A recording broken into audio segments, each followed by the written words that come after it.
India, Biological Sciences and Bioengineering from IIT Kanpur. And today's lecture will be the lecture 4 of biotechnology and its processes.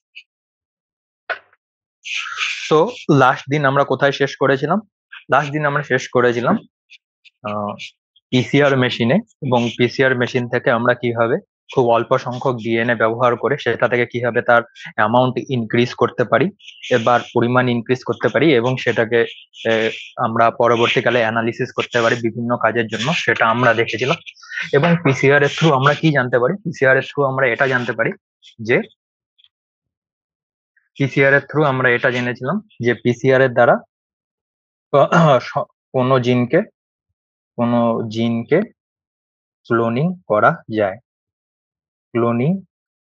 করা যায়, অর্থাৎ suppose একটা জিন যদি তোমার কাছে শুরুর সময় থেকে থাকে, পরবর্তীকালে তুমি পিসিআর মেশিনের মাধ্যমে এই একটা ডিএনএ থেকে প্রথম সাইকেলে দুটো, তারপরের সাইকেলে এরকম করে ধীরে ধীরে ধীরে ধীরে এই সংখ্যা 1, 2, 4, তারপরে 8, সেখান থেকে 16,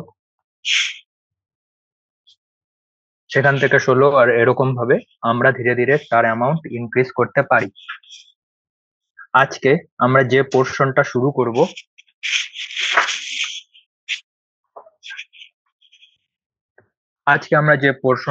করব, সেটা হচ্ছে গ্রাহক কোষে পুনর্যোজিত ডিএনএ কে অন্তর্নিবেশ করানো কি কি পদ্ধতি রয়েছে এবং সেটাকে কিরকম ভাবে করা হয়, এবং কোন ইকোলাইটি পার্টিকুলারলি তোমার ট্রান্সফর্মড হয়েছে এবং সেটাকে আমরা কিভাবে বিভিন্ন রকম অ্যান্টিবায়োটিক প্লেটিং এর মাধ্যমে বুঝতে পারি, সেটা নিয়ে আমরা দেখব। ধরা যাক এটি একটি প্লাজমিড যার মধ্যে ওআরআই, এটা অরিজিন অফ রেপ্লিকেশন, প্রোটা প্রোমোটার, এবং এতে কি রয়েছে অ্যাম্পিসিলিন রেজিস্ট্যান্স জিন রয়েছে, এবং এর মধ্যে দুটো রেস্ট্রিকশন এন্ডোনিউক্লিয়েজের সাইট রয়েছে, যেটাকে আমরা মাল্টিপল ক্লোনিং সাইটও বলে থাকি। একটা হচ্ছে BAMH1 এবং একটা হচ্ছে EcoR1। তো আর এই যে এখানে রয়েছে বিজাতীয় ডিএনএ, এই বিজাতীয় ডিএনএটা হচ্ছে কি একটি ফরেন জিন বা অন্য কোনো প্রোটিনের উপযুক্ত জিন, যেটাকে আমরা কি চাই এই প্লাজমিডটার মধ্যে প্রবেশ করাতে চাই। তো এখানে দু রকমের সিলেকশন হয়ে থাকে, একটা পজিটিভ সিলেকশন, একটা নেগেটিভ সিলেকশন। তো নেগেটিভ সিলেকশনটা কিভাবে হয় এবং সেটা সম্পর্কে দেখি। দেখা যাচ্ছে যে অ্যাম্পিসিলিন রেজিস্ট্যান্স যে জিনটা রয়েছে BAMH1 এর রেস্ট্রিকশন সাইট সেই জায়গাটাতেই আছে, অন্যদিকে EcoR1টা অ্যাম্পিসিলিন রেজিস্ট্যান্স জিনের বাইরে অবস্থান করে। তো এবার আমরা BAMH1 ইউজ করে যদি, যে মানে আগে বলা হয়েছে কিভাবে আমরা রেস্ট্রিকশন এন্ডোনিউক্লিয়েজ ইউজ করে বিজাতীয় ডিএনএ কে কোনো একটি প্লাজমিড বা কোনো একটি ভেক্টর মলিকুলের মধ্যে প্রবেশ করাতে পারি। তো আমরা যদি BAMH1 ইউজ করে এই ফরেন ডিএনএটাকে এই প্লাজমিডটার মধ্যে আমরা প্রবেশ করাই, তাহলে দেখব যেহেতু BAMH1 ইউজ করছি, তাই BAMH1 এর রেস্ট্রিকশন সাইট এই প্লাজমিডটিতে যেখানটাতে থাকবে, এটা সেখানে ফরেন ডিএনএটা গিয়ে সেখানে বাইন্ড করবে। BAMH1 যেখানে বাইন্ড করে সেই জায়গাটায় এরকম হবে যে অ্যাম্পিয়ার জিনের মাঝখানে, AMPR অর্থাৎ অ্যাম্পিসিলিন রেজিস্ট্যান্ট জিনের মাঝখানে তোমরা দেখতে পাচ্ছ ফরেন ডিএনএ উপস্থিত। এবং এই ফরেন ডিএনএ যখন অ্যাম্পিসিলিন রেজিস্ট্যান্ট জিনের মাঝখানে প্রবেশ করে, তখন কি হয়, এই জিনটি অকেজো হয়ে পড়ে। অর্থাৎ এই আগে যে প্রোটিনটি তৈরি হয়ে অ্যাম্পিসিলিনকে আটকাতো ব্যাকটেরিয়াকে মারার থেকে, সেটা তখন কাজ করতে পারে না। তো এই জিন বা এই প্লাজমিড গুলোকে যখন আমরা কোনো একটি ইকোলাই সেলে ট্রান্সফেক্ট করাই, অর্থাৎ দেখা যাচ্ছে এই প্লাজমিডটি এই 1, 2, 3, 4 এরকম ধরা যাক অনেকগুলো কপি নাম্বারে উপস্থিত ইকোলাইতে।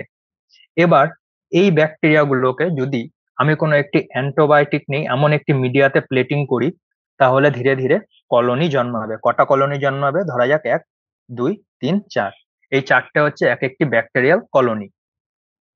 এবার এই ব্যাকটেরিয়াল কলোনি গুলোর মধ্যে থেকে আমাদেরকে আলাদা করতে হবে সেই সব ব্যাকটেরিয়াল কলোনি গুলোকে যেগুলো ট্রান্সফর্ম হয়েছে, এবং এই ব্যাকটেরিয়াল কলোনি গুলোকে আলাদা করে বের করার জন্য আমরা কি ব্যবহার করতে পারি?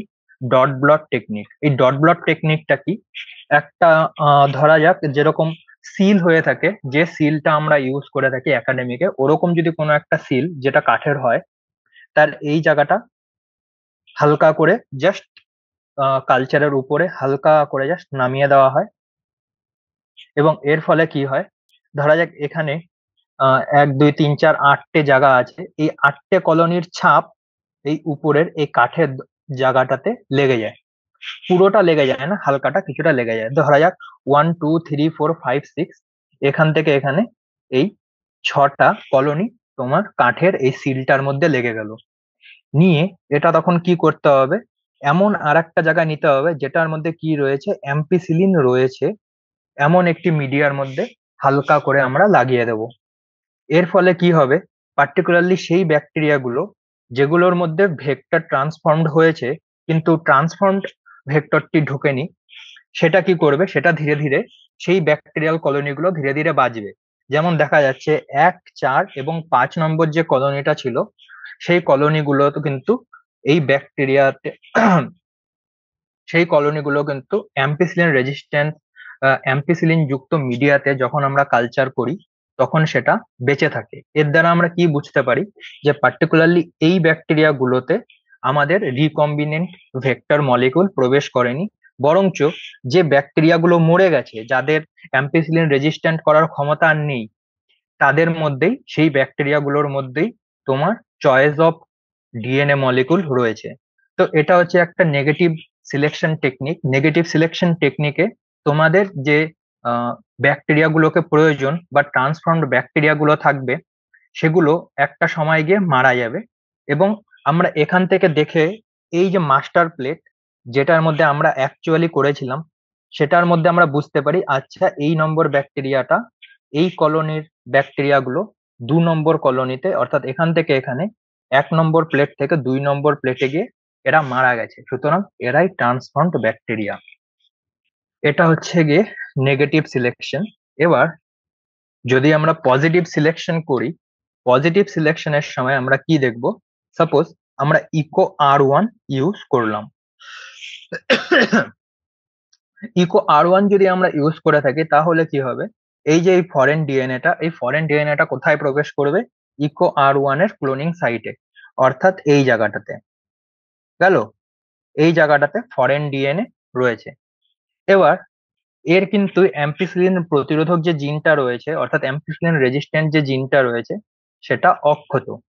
এবং এই অক্ষত অ্যাম্পিসিলিন রেজিস্ট্যান্ট জিনটা দিয়ে যখন আমরা ট্রান্সফেকশন করব, তখন দেখা যাবে যেসব ইকোলাই গুলি ট্রান্সফর্মড হয়েছে, তাদেরকে যদি আমরা অ্যাম্পিসিলিনের উপস্থিতিতে কোনো একটি মিডিয়ায় প্লেট করি, পার্টিকুলারলি সেই ব্যাকটেরিয়া গুলো যার মধ্যে এই ট্রান্সফর্মড ভেক্টর গুলো উপস্থিত, সেগুলো বেঁচে যাবে। অর্থাৎ এই ক্ষেত্রে আমাদের কাঙ্ক্ষিত ব্যাকটেরিয়াল কলোনি গুলো বেঁচে যাচ্ছে এবং অন্যান্য ব্যাকটেরিয়াল কলোনি গুলো মারা যাচ্ছে। তো এটাই পজিটিভ নেগেটিভ সিলেকশন দুটো মেইন ডিফারেন্স, যে যখন আমরা নেগেটিভ সিলেকশন করব তখন আমাদের চয়েস অফ ডিএনএ যে ব্যাকটেরিয়া গুলোতে উপস্থিত থাকে বা যে ব্যাকটেরিয়াল কলোনি গুলোতে উপস্থিত থাকে সেগুলো মারা যায়। আর বরঞ্চ যখন আমরা পজিটিভ সিলেকশন করব তখন আমাদের চয়েস অফ ডিএনএ যে ব্যাকটেরিয়াল কলোনি গুলোতে উপস্থিত থাকে তারা বাদে অন্যান্য ব্যাকটেরিয়া গুলো মারা যায়। এবার ব্যাপারটা হচ্ছে গিয়ে দুটো আলাদা আলাদা টেকনিক ব্যবহার করার কারণটা কি, এর কারণ হচ্ছে গিয়ে দেখতে পাচ্ছ যে কোন একটি প্লাজমিডে দুটো আলাদা আলাদা জায়গায় যদি আলাদা আলাদা রেস্ট্রিকশন এনজাইম থাকে, সেটা নির্ভর করবে তোমার রিসোর্সের উপর। দেখা যাক তোমার কাছে যে শুধু ইকো R1 যদি এনজাইমটি থাকে, তাহলে তুমি সোজাসুজি পজিটিভ সিলেকশনের থ্রু কাজটি করতে পারো। কিন্তু অন্যদিকে যদি তোমার কাছে BAM-H1 থাকে এবং ইকো R1 না থাকে, তাহলে তোমাকে নেগেটিভ সিলেকশনের মাধ্যমে ধীরে ধীরে তোমাদের ট্রান্সফর্মড ব্যাকটেরিয়া গুলোকে আইসোলেট করতে হবে। তো এটাই ছিল যে পোষক কোষে জীবে পুনর্যোজিত ডিএনএ অন্তর্নিবেশ এবং সেখান থেকে কিভাবে বৃদ্ধি পায়। এখানে বলা আছে যে অ্যাম্পিসিলিন প্রতিরোধী জিনের উপস্থিতির জন্যই অ্যাম্পিসিলিনের উপস্থিতিতে একটি রূপান্তরিত কোষকে নির্বাচন করা যায়। এখানে মূলত পজিটিভ সিলেকশনটা সম্পর্কে বলা আছে, কারণ যেহেতু পজিটিভ সিলেকশনটা তুলনামূলকভাবে বুঝতে পারা সহজ। কিন্তু নেগেটিভ সিলেকশন নিয়ে যদি বলা নেই, কিন্তু নেগেটিভ সিলেকশন যখনই করা হয় তখনই আমরা কি ইউজ করি, ডট ব্লট টেকনিক ইউজ করি। আই থিঙ্ক ডট ব্লট টেকনিকটা কেন ইউজ করা হয়, সেটা এই জন্য ইউজ করা হয় যে 1 নম্বর প্লেট যেটার মধ্যে অ্যাকচুয়ালি কোনো অ্যান্টিবায়োটিক থাকে না, সেটাকে আমরা ডুপ্লিকেট করি। এর জন্য এটাকে মাস্টার প্লেট বলা হয়, এবং 2 নম্বর প্লেটটাকে আমরা রেপ্লিকা প্লেটিং বলি, কারণ মূলত এখান থেকে 1 2 3 4 যেখানে থাকে, রেপ্লিকা প্লেটিং এ 1 2 3 4 সেরকম ভাবেই থাকে। এটা হচ্ছে গিয়ে পজিটিভ এবং নেগেটিভ সিলেকশন। আর এখানে মূলত পজিটিভ সিলেকশন সম্পর্কে বলা আছে। পজিটিভ সিলেকশনে তোমার অ্যাম্পিসিলিন রেজিস্ট্যান্ট জিনটা প্লাজমিডের মধ্যে থাকবে। সেই প্লাজমিডটা দিয়ে যখন তুমি কোনো ইকোলাইকে ট্রান্সফর্ম করবে, সেই ইকোলাইটি অ্যাম্পিসিলিন সমন্বিত মিডিয়াতে গ্রো করবে এবং অন্যান্য ব্যাকটেরিয়া গুলো গ্রো করে না। এবং এই পজিটিভ সিলেকশনটাই মূলত প্রায় ল্যাবে ইউজ হয়ে থাকে। এবার বলা হচ্ছে বিজাতীয় জিনের প্রভাবে সৃষ্ট উপজাত জিনিসগুলো। এবার তোমাদেরকে বলে রাখা ভালো যে একটা ব্যাকটেরিয়াল সেল খুবই ছোট হয়, নিয়ারলি 1 মাইক্রোমিটার থেকে হাইয়েস্ট 5 মাইক্রোমিটার অব্দি হয়ে থাকে এক একটা ব্যাকটেরিয়া সেল বা ইকোলাই। ওকে, তো একটি ট্রান্সফর্মড ইকোলাই থেকে যে পরিমাণ এনজাইম বা যে পরিমাণ উৎসেচক পাওয়া যাবে, ধরা যাক এই ক্ষেত্রে আমরা ইনসুলিন সমন্বিত জিনের উৎপাদন সম্পর্কে আলোচনা করছি, তো সেই ক্ষেত্রে দেখা যাবে যে পার্টিকুলারলি একটি ব্যাকটেরিয়াল সেল থেকে যতটা ইনসুলিন তৈরি হয় তার পরিমাণ যথেষ্ট কম। তার পরিমাণ যথেষ্ট কম। তো এই জন্য কি করা হয়, এই জন্য আমরা কখনো একটি ব্যাকটেরিয়া নিয়ে কাজ করি না, রাদার অসংখ্য ব্যাকটেরিয়া নিয়ে কাজ করি, এবং এর জন্যই আমরা ধীরে ধীরে সেটা কালচার হিসাবে ইউজ করে থাকি। কিন্তু যখন আমরা ইন্ডাস্ট্রিয়াল প্রোডাকশন করব বা বাণিজ্যিকভাবে উৎপাদন সম্পর্কে আলোচনা করব, তখন দেখা যায় এর পরিমাণটা অনেকটাই বেশি। এবং এই বিপুল পরিমাণ চাহিদা নিবারণ করার জন্যই আমরা ধীরে ধীরে কি করতে থাকি, এদেরকে কালচার করা শুরু করি। এবং এগুলো শুধু ব্যাকটেরিয়া না, যখন আমরা কোনো প্ল্যান্ট সেল বা কোনো একটি উদ্ভিদ কোষ থেকে কোনো একটি প্রোটিন তৈরি করি, সেটাকেও আমরা ধীরে ধীরে কালচার করি। এবং এই কালচার করার জন্য এই কোষের সংখ্যা ধীরে ধীরে কোনো একটি জায়গায় বৃদ্ধি পায়। এবং এটাই বলা আছে যে বিজাতীয় জিনের প্রভাবে সৃষ্ট উপজাত বস্তুগুলোকে আমরা সরাসরি ব্যবহার করতে পারি না। যখন কোনো একটি জিন বা কোনো একটি ইকোলাই সেল ট্রান্সফর্মড হয়, অর্থাৎ আমরা এতক্ষণ নেগেটিভ বা পজিটিভ সিলেকশনের মাধ্যমে যে ইকোলাই সেলগুলোকে আইসোলেট করেছিলাম বা আলাদা করেছিলাম, এবার তাদের সংখ্যা বৃদ্ধি করতে হবে। এবং তাদের সংখ্যা বৃদ্ধি করার জন্য তাদেরকে একটু বাণিজ্যিক লেভেলে কালচার করতে হবে। এবার কথা হচ্ছে গিয়ে এদেরকে বাণিজ্যিক লেভেলে কালচার করতে গেলে আমাদের কি প্রয়োজন।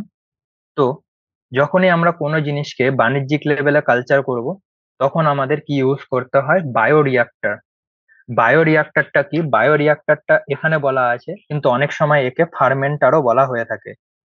ওকে, তো বায়োরিয়াক্টরটা কি, যেমন আমরা যখন কোনো কিছু ল্যাবরেটরি স্কেলে কাজ করি, অর্থাৎ কোনো একটি ল্যাবে পার্টিকুলারলি জাস্ট আমরা এটা দেখছি যে অল্প পরিমাণ ব্যাকটেরিয়া নিয়ে কতটা পরিমাণ ইনসুলিন তৈরি করা সম্ভব, তখন কিন্তু আমাদের বায়োরিয়াক্টরের অতটা প্রয়োজন হয় না। কিন্তু যখন আমরা এই জিনিসটাকে বাণিজ্যিক লেভেলে নিয়ে যাব এবং ইন্ডাস্ট্রিয়াল লেভেলে জিনিসটাকে ভাববো, তখন কিন্তু আমাদের প্রচুর পরিমাণ ব্যাকটেরিয়াল কালচারের প্রয়োজন। এবং এই পরিমাণ ব্যাকটেরিয়াল কালচারকে কিভাবে প্রতিপালন করা সম্ভব, তার জন্যই তৈরি যে যন্ত্রপাতিগুলো হয় সেটাকে বলা হয় বায়োরিয়াক্টর। তো বায়োরিয়াক্টরের থ্রু আমরা কি করি, বায়োরিয়াক্টরের থ্রু আমরা কোনো একটি ব্যাকটেরিয়াল কালচারকে ইন্ডাস্ট্রিয়াল লেভেলে যতটা প্রয়োজন তত লেভেলে সেটাকে নিয়ে যেতে পারি। এবার এখানে বলা হয়েছে এর আয়তন কত হয়, 100 to 1000 লিটার। যেখানে আমরা ল্যাবে ছোট্ট একটি অ্যাপেন্ড্রপ টিউবে 1 মিলিলিটার বা 100 মাইক্রোলিটার লেভেলে আমরা কাজ করে থাকি, এবার আমরা কত করব, 100 to 1000 লিটার। এবং 100 to 1000 লিটারের জন্য আমরা কি করে থাকি, বায়োরিয়াক্টর বা ফার্মেন্টার ব্যবহার করে থাকি। ফার্মেন্টারটা অনেকটা এরকম হয়ে থাকে, মূলত এটা এরকম একটা চৌকা বয়ম টাইপের হয়। এর মধ্যে কি থাকে, বায়োরিয়াক্টর অনেক রকমের হয়, এখানে 2 রকমের এক্সাম্পল দেওয়া আছে। একটাকে বলা আছে সিম্পল স্টায়ার্ড ট্যাঙ্ক বায়োরিয়াক্টর, আর একটাকে বলা আছে স্পার্স স্টায়ার্ড ট্যাঙ্ক। স্টায়ার্ড ট্যাঙ্ক কথাটির অর্থ হচ্ছে গিয়ে বারবার এটাকে ঘোরানো হবে। অর্থাৎ বারবার এটাকে ঘোরানো হবে বলতে গেলে আমরা যেরকম ভাবে চিনি বা লবণ জলের মধ্যে গোলাই, এখানে ওই ব্যাকটেরিয়াল কালচারটাকে আমরা ঘোরাবো। এবং এই ব্যাকটেরিয়াল কালচারটাকে ঘোরানোর জন্য কি হয়, এটা যে নিউট্রিয়েন্ট সলিউশনটা থাকে সেটার মধ্যে ডিসপার্স হয়ে যায়, এবং একটি ব্যাকটেরিয়া যতটা নিউট্রিয়েন্ট স্যাম্পেলের মধ্যে ডিসপার্স হবে তার সারফেস এরিয়াও বৃদ্ধি পাবে এবং সে ধীরে ধীরে আরো তত বেশি গ্রোথ শো করতে পারবে। তো কোনো একটি বায়োরিয়াক্টরে যে স্টায়ারিং এর জন্য বা ঘোরানোর জন্য যে যন্ত্রপাতিগুলো লাগানো হয় সেটার উদ্দেশ্য কি থাকে? সেটার উদ্দেশ্য থাকে ব্যাকটেরিয়া ব্যাকটেরিয়া গুলোকে নিউট্রিয়েন্ট সলিউশনে ডিসপার্স করা। ওকে, তো আমাদের প্রথম কাজ কি? প্রথম কাজ হচ্ছে আমরা এই যে বায়োরিয়াক্টরটা থাকবে, এই বায়োরিয়াক্টরটার মধ্যে সবার আগে আমরা এর মধ্যে নিউট্রিয়েন্ট সলিউশন ঢালবো। এবং বায়োরিয়াক্টরটা যেহেতু অনেকটা বড়, নিয়ারলি 100 to 1000 লিটার বলা হয়েছে, এবার কি আমরা এর মধ্যে কি ব্যবহার করব? এর মধ্যে ধরা যাক আমাদের কাছে অল্প একটি টেস্ট টিউবের মধ্যে কিছুটা ব্যাকটেরিয়া আছে, সেই ব্যাকটেরিয়া গুলোকে এখান থেকে এর মধ্যে দিয়ে দেবো। তো ব্যাকটেরিয়া গুলো চারিদিকে ছড়িয়ে যাচ্ছে। এই চারিদিকে ছড়ানোর জন্য কি থাকে? এই চারিদিকে ছড়ানোর জন্য একটি মধ্য অক্ষ বরাবর থাকে ব্লেড। ওকে, এই ব্লেড গুলো ঘুরতে থাকে এবং ধীরে ধীরে সলিউশনটাকে নাড়াতে থাকে। এবার এই সলিউশনটাকে নাড়ানোর জন্য অনেক রকম বন্দোবস্ত থাকে। যেমন যখন কোনো একটি ব্যাকটেরিয়া, সেই ব্যাকটেরিয়াটা যদি অ্যারোবিক ব্যাকটেরিয়া হয়ে থাকে তাহলে কিন্তু আমাদের একে অক্সিজেনও সাপ্লাই করতে হবে, এবং তার জন্য অক্সিজেন সাপ্লাই করার জন্য উম এর মধ্যে নিচ থেকে একটি ভাল্ব থাকে। এই ভাল্বটা উপরে বা পাশেও হতে পারে। অন্যদিকে যখন কালচারের কাজ শেষ হয়ে যায় এবং কালচার অর্থাৎ যতটুকু আমাদের উৎপাদন করবার ছিল আমাদের হয়ে গেছে, এখন আর ইনসুলিনের দরকার নেই, এই বায়োরিয়াক্টরটাকে এখন আমাকে আবার পরিষ্কার করতে হবে। এই পরিষ্কার করার সময় আমরা যেটা ইউজ করে থাকি সেটা হচ্ছে অটোক্লেভ, এবং অটোক্লেভের মধ্যে উপস্থিত গরম জলীয় বাষ্প, যেটা নিয়ারলি 121 ডিগ্রি সেন্টিগ্রেড হয়, সেটাকে যদি আমাদের বায়োরিয়াক্টরের ভিতরে পাঠাতে হয় তার জন্য আর একটা ভালভ উপস্থিত থাকে। এবং তোমার যতখানি মেনটেন হয়, অর্থাৎ দেখা গেল যে তোমরা যে ব্যাকটেরিয়ার উপর কাজ করছো সেটার জন্য একটা নির্দিষ্ট লেভেলেরই পিএইচ প্রয়োজন, তো অবশ্যই এর উপরে একটা পিএইচ মিটার থাকবে। তোমাদের একটা নির্দিষ্ট টেম্পারেচার প্রয়োজন, সেই আন্দাজ আর একটা মিটার থাকবে। তোমাদের সেই আন্দাজ টায়ারিং প্রয়োজন, অর্থাৎ ঠিক এতটা আরপিএম এ ঘোরাতে হবে, সেই আন্দাজও তোমাদের রেগুলেটর থাকবে। অর্থাৎ যদি দেখা যায়, এবং প্রেসার কতখানি হবে সেটার জন্য আলাদা করে রেগুলেটর থাকে। তো কোন একটি বায়োরিয়াক্টরের ভেতর তুমি যতগুলো ন্যাচারাল কন্ডিশনকে তুমি কন্ট্রোল করতে চাও সেই আন্দাজ তার মধ্যে উপযুক্ত রেগুলেটর এবং উপযুক্ত মিটার বসানো থাকে। এখানেও দেখা যাচ্ছে যে এটা অনেকটা বলা যায় যে এটা প্রেসার মোটর। এটা অলমোখার নিয়ন্ত্রণের জন্য একটা ডিটেক্টর বসানো রয়েছে, এবং এটা হচ্ছে সেই মোটর যেটা অ্যাকচুয়ালি ব্লেড গুলোকে ঘোরায়। জীবাণু মুক্ত করার জন্য জলীয় বাষ্প কোথাকার জলীয় বাষ্প পাঠানো হয়? অটোক্লেভের জলীয় বাষ্প পাঠানো হয়। অটোক্লেভ জিনিসটা কি? অটোক্লেভ জিনিসটা হচ্ছে এটা একটা প্রেসারাইজড প্রেসার প্রেসার কুকারের মতো জিনিস।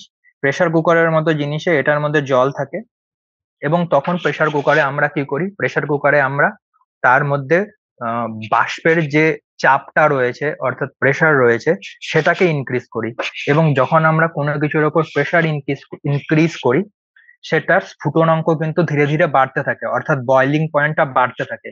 তো আমরা 15 psi তে, অটোক্লেভের মধ্যে পিএসআই বলতে গেলে 15, এটা একটা প্রেসারের ইউনিট 15 psi। এই প্রেসারটার মধ্যে জলকে যদি বয়েল করতে হয় বা স্ফুটনাঙ্কে নিয়ে যেতে হয় তাহলে কত ডিগ্রি সেন্টিগ্রেড লাগে? 121 ডিগ্রি সেন্টিগ্রেড। তো বলা হয়ে থাকে যে 121 ডিগ্রি সেন্টিগ্রেড এবং 15 psi এটা যে কোনো ব্যাকটেরিয়াকে মেরে ফেলার জন্য যথেষ্ট। এবং এই যে প্রেসার কুকারটা থাকে এগুলোর মধ্যে আমরা নিজেদের প্রয়োজনীয় জিনিসপত্রগুলোকে টাইট করে বন্ধ করে রাখি, এবং নিচে জল থাকে, মূলত এই জলগুলো বাষ্প হয়ে উপরে যায় এবং তারপর সেই জলের মাধ্যমে প্রেসার তৈরি হয়। তো জীবাণুমুক্ত করার জন্য যে জলীয় বাষ্পের কথা বলা হয়েছে এখানে, এটা মূলত অটোক্লেভের জলীয় বাষ্পই। এবং এখানে দেখা যাবে পালন দ্রবণ বা কালচার ব্রথ, যেটাকে আমরা মিডিয়া বলি। এবং সবার উপরে দেখো একটা জায়গায় লেখা আছে ফোম ব্রেকার। এবার কেসটা হচ্ছে গিয়ে যে যখন আমরা কন্টিনিউয়াসলি কোনো মানে যখন ব্যাকটেরিয়া কোনো একটি নিউট্রিয়েন্ট সলিউশনের ওপর থাকে তখন সেটা অনেক রকমের উপাদান তৈরি করে, মূলত সন্ধান প্রক্রিয়ার মাধ্যমে বা ফার্মেন্টেশন প্রক্রিয়ার মাধ্যমে। এবং তার জন্য উপরে ওই জায়গাটাকে যেটা বলা হয় সন্ধানের যে ডেফিনেশনটা রয়েছে, যেটাতে বলা হয়ে থাকে যে due to that nutrient media যেটা থাকবে সেটা গেজে উঠবে, অর্থাৎ তার উপরে প্রচুর ফেনা তৈরি হবে। তো এই ফেনা যেটা উপরে তৈরি হবে সেটা ন্যাচারালি কালচারের জন্য ভালো হয় না, এবং তার জন্য এই উপর কার্য যেটা থাকে, ব্লেডটা থাকে, সেটা দিয়ে ফেনাগুলোকে সরিয়ে দেওয়া হয়। এবং অবশ্যই এই দিকে কোনো একটা জায়গায় ফেনা বেরিয়ে যাওয়ার জায়গা থাকবে, তো একে বলা হয় ফোম ব্রেকার। আর এটা হচ্ছে একটি সরল স্টায়ার্ড বায়োরিঅ্যাক্টরের গঠন। আর এটা হচ্ছে গিয়ে sparged stir tank bioreactor. Sparge stir tank বায়োরিঅ্যাক্টরের কেসটা কি, এটার মধ্যে এটা আরেকটু যেসব জলীয় দ্রবণের মধ্যে যদি অনেকটা যদি আরো বেশি জলীয় হয়, অর্থাৎ ভিস্কোসিটিটা যদি আরেকটু কম হয় সেরকম। আর এটাতে মূলত একটাই ব্লেড থাকে এবং নিচের থেকে প্রচুর পরিমাণে অক্সিজেন প্রোভাইড করা হয়।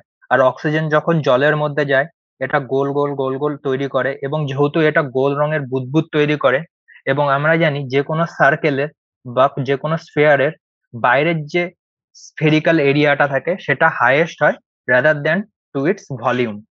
ওকে, সেম ভলিউমের জন্য স্ফেয়ারের মধ্যে কি থাকে, স্ফেয়ারের মধ্যে থাকে সব থেকে বেশি পরিমাণে সারফেস এরিয়া। তো এই সারফেস এরিয়া বেড়ে যাওয়ার জন্য ধীরে ধীরে ধীরে ধীরে কি হয়, অক্সিজেন অনেকটা বেশি পরিমাণে নিউট্রিয়েন্ট মিডিয়ার মধ্যে সলিউবেল হয়। তো স্পার্স ট্যাঙ্ক টায়ার একটা কাদের জন্য মূলত ইউজ করা হয়, যেগুলো অ্যানারোবিক ব্যাকটেরিয়া থাকে সেগুলোর জন্য। তো এখানে মূলত বায়োরিয়াক্টরের কোনো রকম বর্ণনা সেরকম ভাবে দেওয়া হয়নি। তো যেহেতু দুটো ছবি আছে, আমি বলবো এই দুটো ছবি তোমরা মনে রাখতে পারো বা এমনি প্র্যাকটিস করতে পারো। কিন্তু বায়োরিয়াক্টরের মেন কাজটা কি, বায়োরিয়াক্টরের মেন কাজ হচ্ছে যখন আমরা ল্যাবরেটরি স্কেলে কোনো ট্রান্সফর্মড ব্যাকটেরিয়া পাই, প্রথম কাজ হচ্ছে সেটার উৎপাদন এতটা পরিমাণে বৃদ্ধি করা যাতে সেটাকে আমরা বাজারজাত করতে পারি। এবং বাজারজাত করতে হলে অবশ্যই আমাদের প্রচুর পরিমাণে ব্যাকটেরিয়াল সলিউশন প্রয়োজন, এবং প্রচুর পরিমাণে ব্যাকটেরিয়াল সলিউশন তৈরি করার জন্যই মূলত বায়োরিয়াক্টর গুলো ইউজ করা হয়ে থাকে। এবং বায়োরিয়াক্টরের কাজই হচ্ছে ব্যাকটেরিয়া প্রতিপালন বা ব্যাকটেরিয়া কালচার।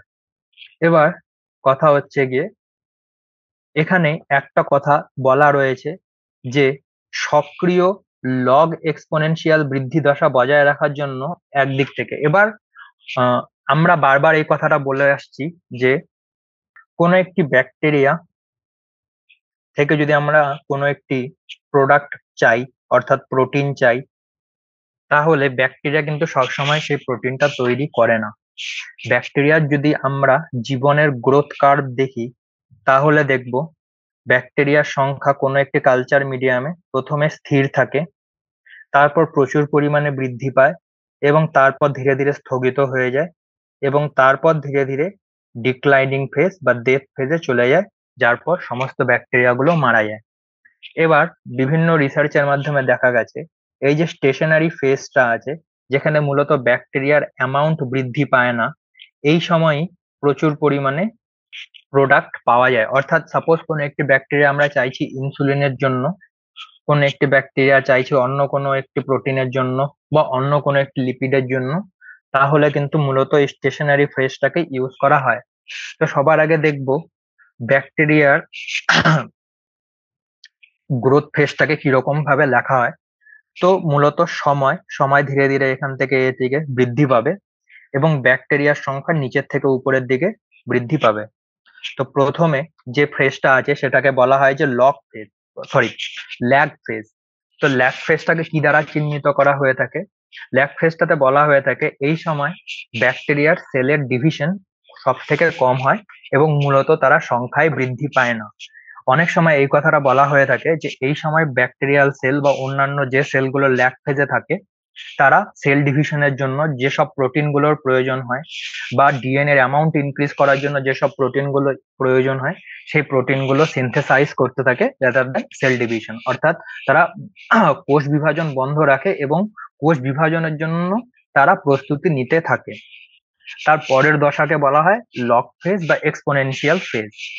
এবং লগ ফেজ বা এক্সপোনেনশিয়াল ফেজটাকে কি বলা হয় না, এই সময় ব্যাকটেরিয়া খুব তাড়াতাড়ি কোষ বিভাজন করে এবং তারা সংখ্যায় বৃদ্ধি পায়।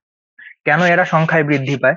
কারণ আমরা কি বলেছি যে একটি বায়োরিয়াক্টরের মধ্যে প্রচুর পরিমাণে নিউট্রিশন আছে এবং এর মধ্যে ব্যাকটেরিয়াও আছে। তো ব্যাকটেরিয়া গুলো তখন এরা কি করবে, অল্প সংখ্যক ব্যাকটেরিয়া প্রচুর সংখ্যক খাদ্যের উপরে এরা কি করবে, ধীরে ধীরে ডিভাইড করতে শুরু করে দেবে, কারণ আশেপাশে খাদ্যের যোগান প্রচুর। তো ব্যাকটেরিয়ার সংখ্যা ধীরে ধীরে বৃদ্ধি পাবে এবং এই সময়টাকে বলা হয় লগ ফেজ। লগ ফেজ কেন বলা হয়? এই যে এখান থেকে এইটুকুর যে গ্রাফটা রয়েছে, এই গ্রাফটা মূলত y = e⁻x, এই গ্রাফটার সমান ধরা হয়। তার জন্য একে বলা হয় লগ ফেজ বা এক্সপোনেনশিয়াল ফেজ বা ম্যাসিভ গ্রোথ ফেজ। এই সময় ব্যাকটেরিয়ার সংখ্যা খুব তাড়াতাড়ি বৃদ্ধি পায় এবং খুব অল্প সময়ের মধ্যে। এরপর একটা স্টেজ আছে যেটাকে বলা হয় স্টেশনারি স্টেজ বা স্টেডি স্টেট কাইনেটিক স্টেট।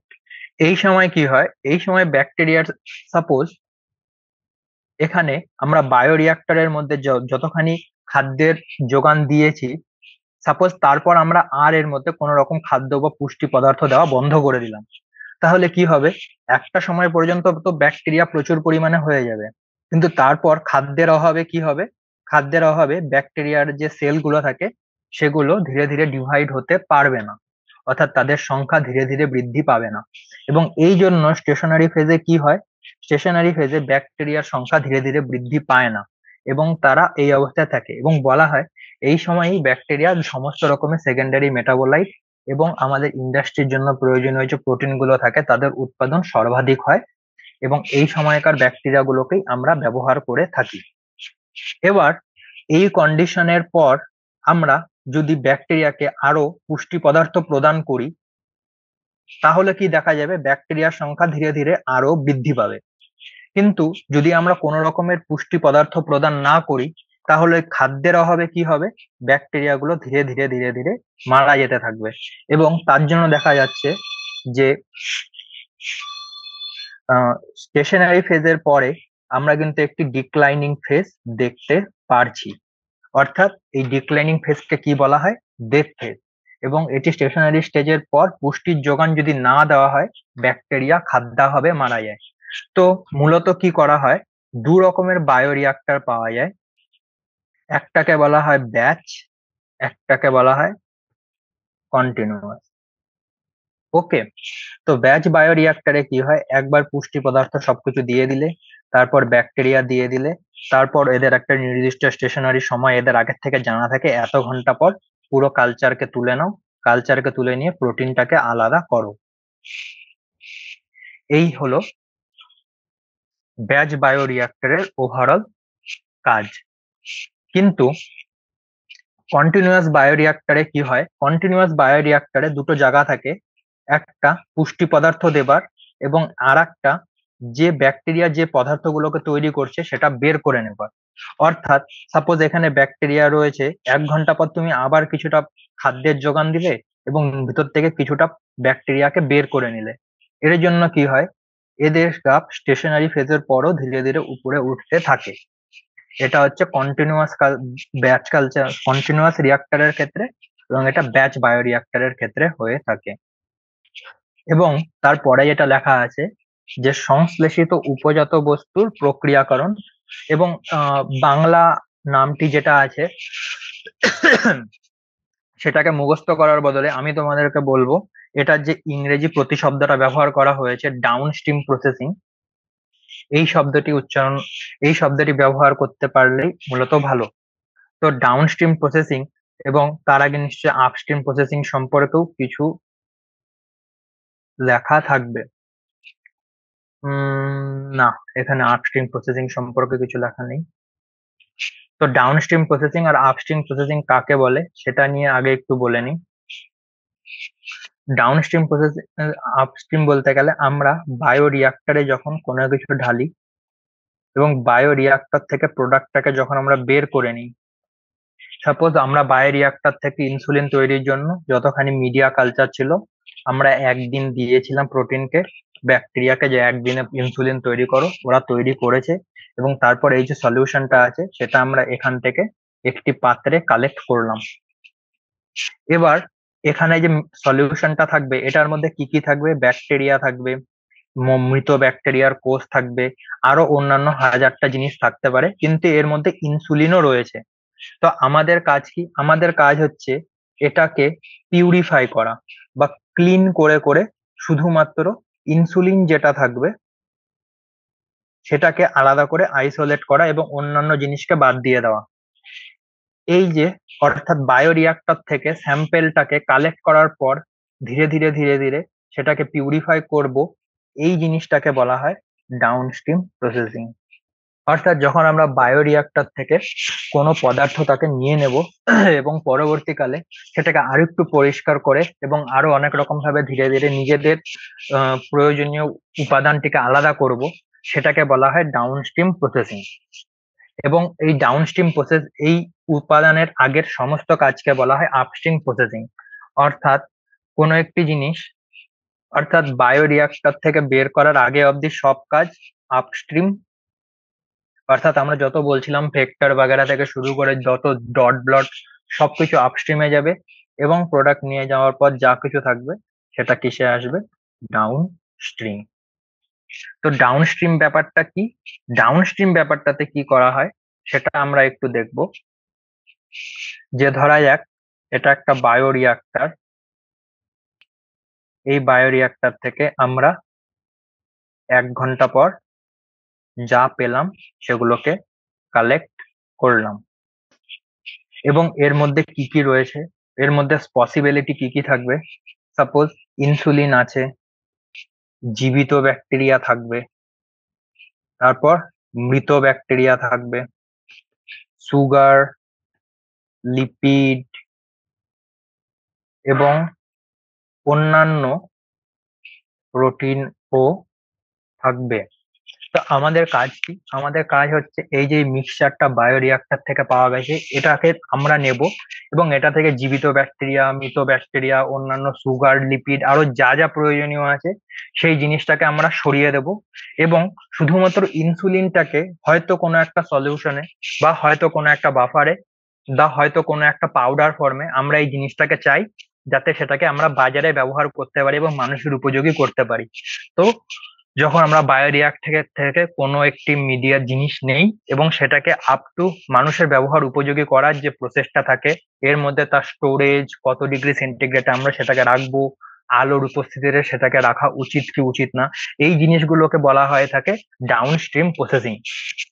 তো অন্তত এই ক্ষেত্রে কি কি ডাউনস্ট্রিম প্রসেসিং আমরা করতে পারি, মূলত এটাকে আমরা কোনো একটি ফিল্টারের মধ্যে দিয়ে পাস করতে পারি।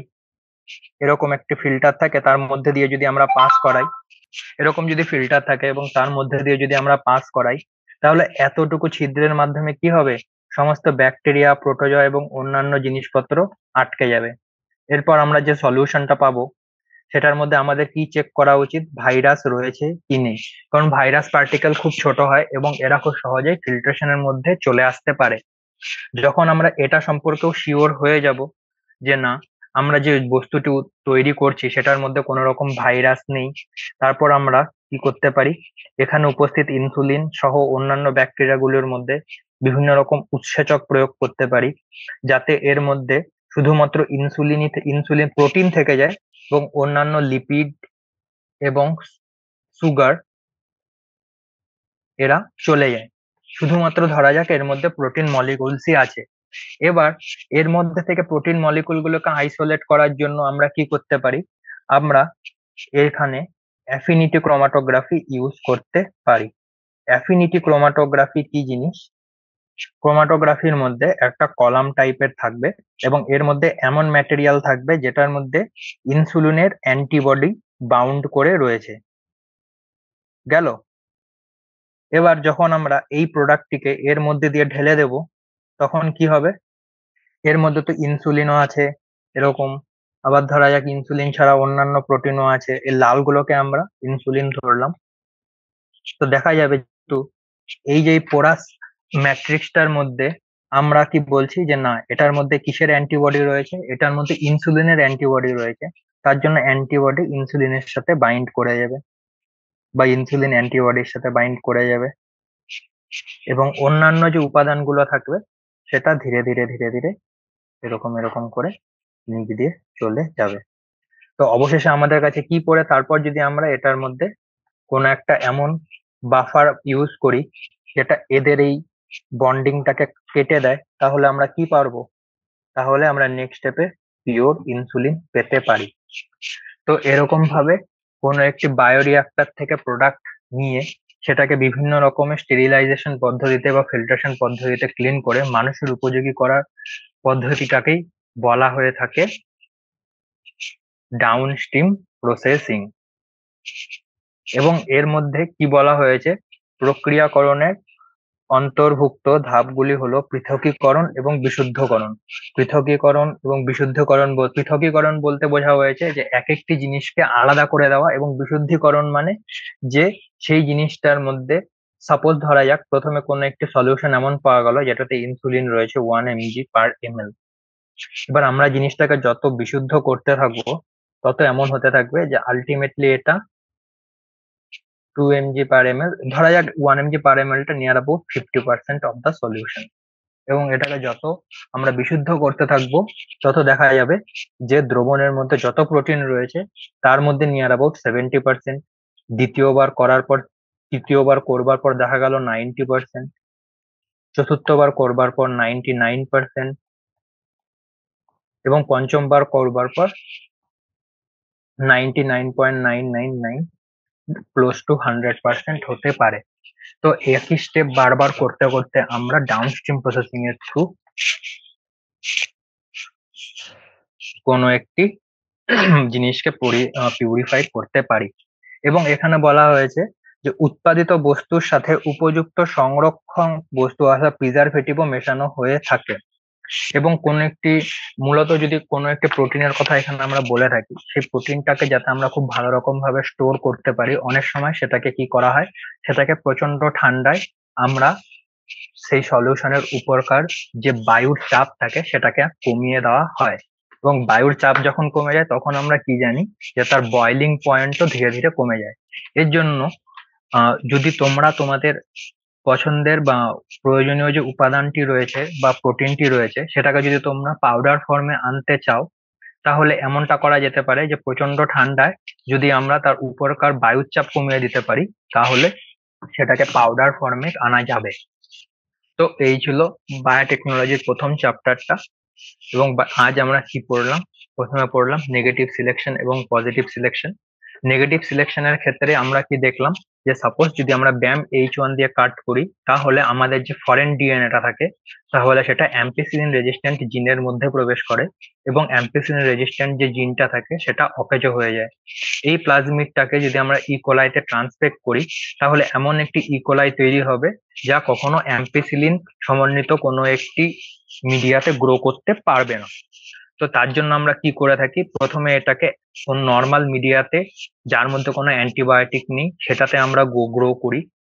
সেটাতে গ্রো করার পর আমরা ডট ব্লট করি, কিভাবে একটি কাঠের হাতল যুক্ত সিলের মতো দেখতে মেশিনটাকে ইউজ করি, যার দ্বারা এখান থেকে হালকা জাস্ট এটা টাচ হয়ে যায়, এটা টাচ হয়ে যায়, এটা টাচ হয়ে যায়, এটা টাচ হয়ে যায়।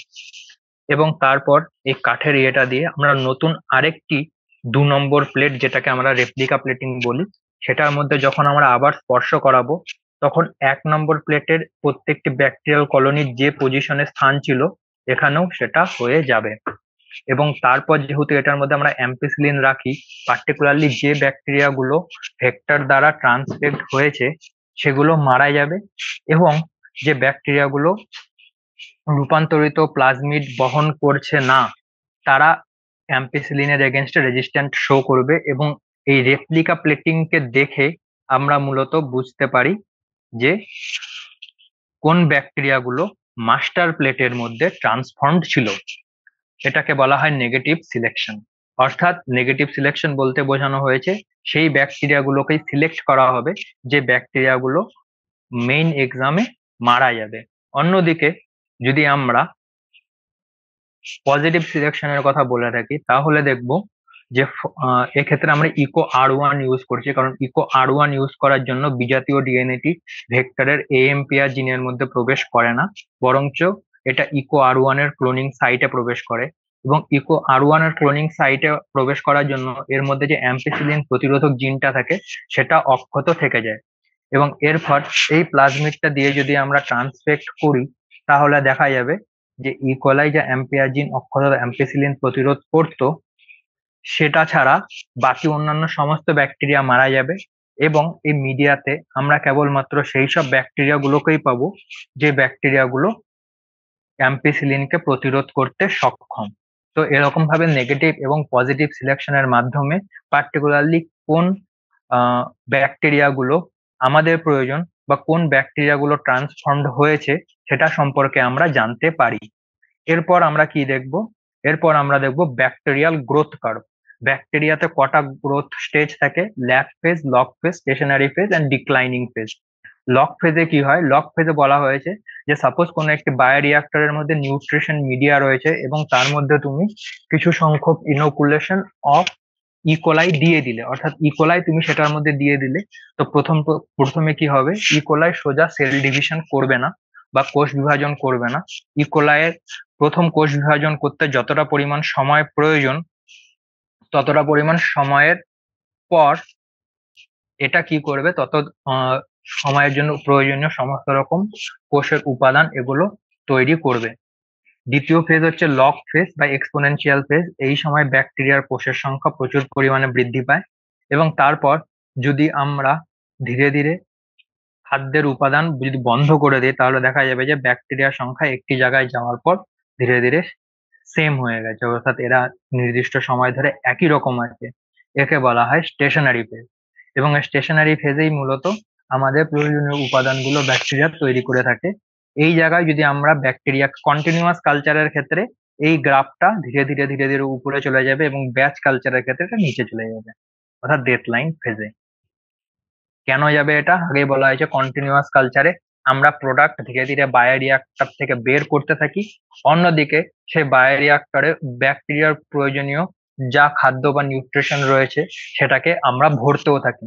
তো সেই জন্য কন্টিনিউয়াস বায়োরিয়াক্টরে কখনো সেল ডিক্লাইনিং ফেজে যায় না।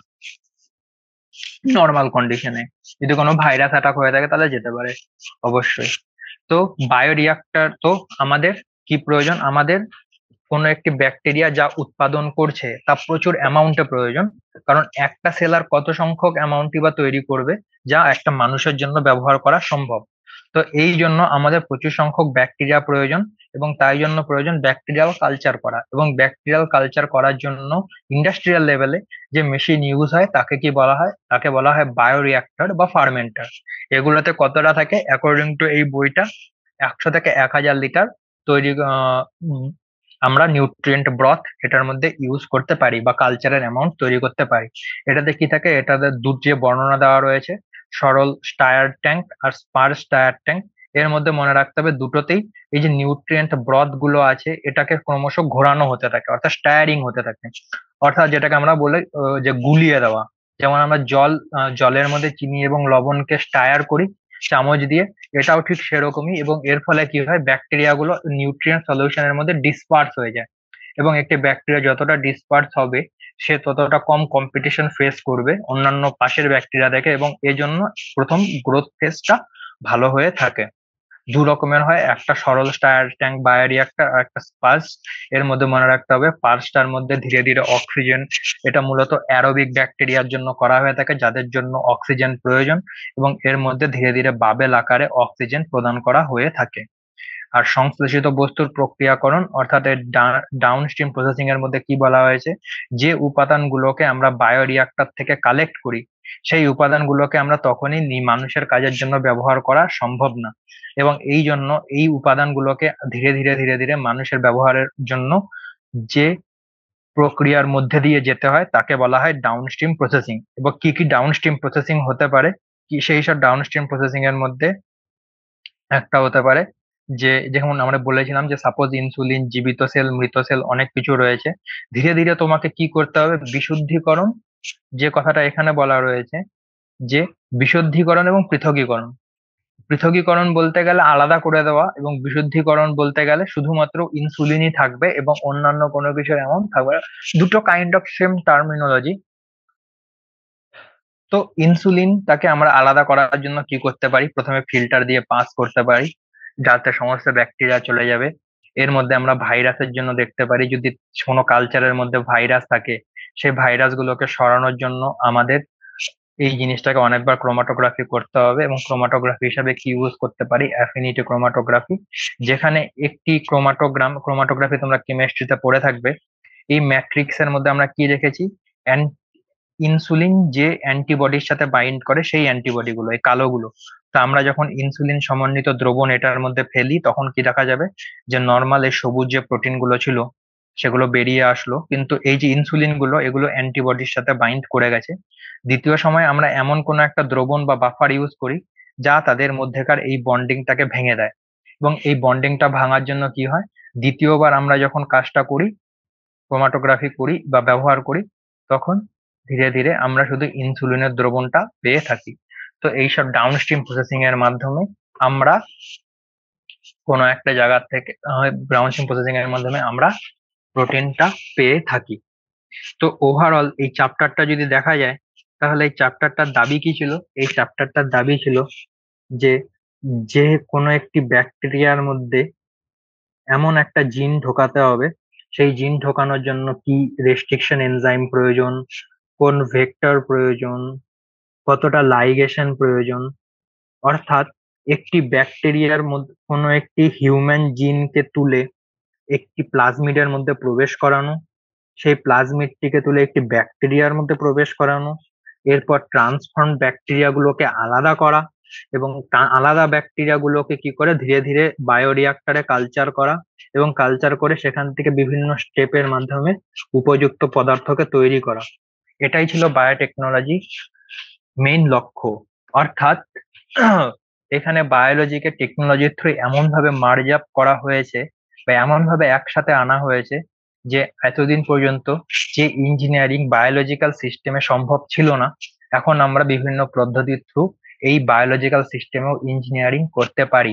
তো এটাই ছিল বায়োটেকনোলজি, যে কিভাবে বা মডার্ন বায়োটেকনোলজি মূলত যেখানে জেনেটিক ইঞ্জিনিয়ারিং এর থ্রু আমরা কোনো একটি ব্যাকটেরিয়াল বা কোনো একটি মাইক্রোবায়োলজিক্যাল এলিমেন্টকে জেনেটিক্যালি রিভার্স আলাদা করে দেই, সেটাকে আমাদের প্রয়োজনের তৈরি করি। এর জন্য আমাদের তাকে ভেক্টর দিয়ে ট্রান্সফেক্ট করতে হয়। তো it's a long and long way process, এবং এটাই এই সম্পূর্ণ প্রসেসটাই মূলত এই চ্যাপ্টারের দাবি ছিল। তো আজকের মতো আমি এখানেই শেষ করব, আবার দেখা হবে নেক্সট ডে। টাটা।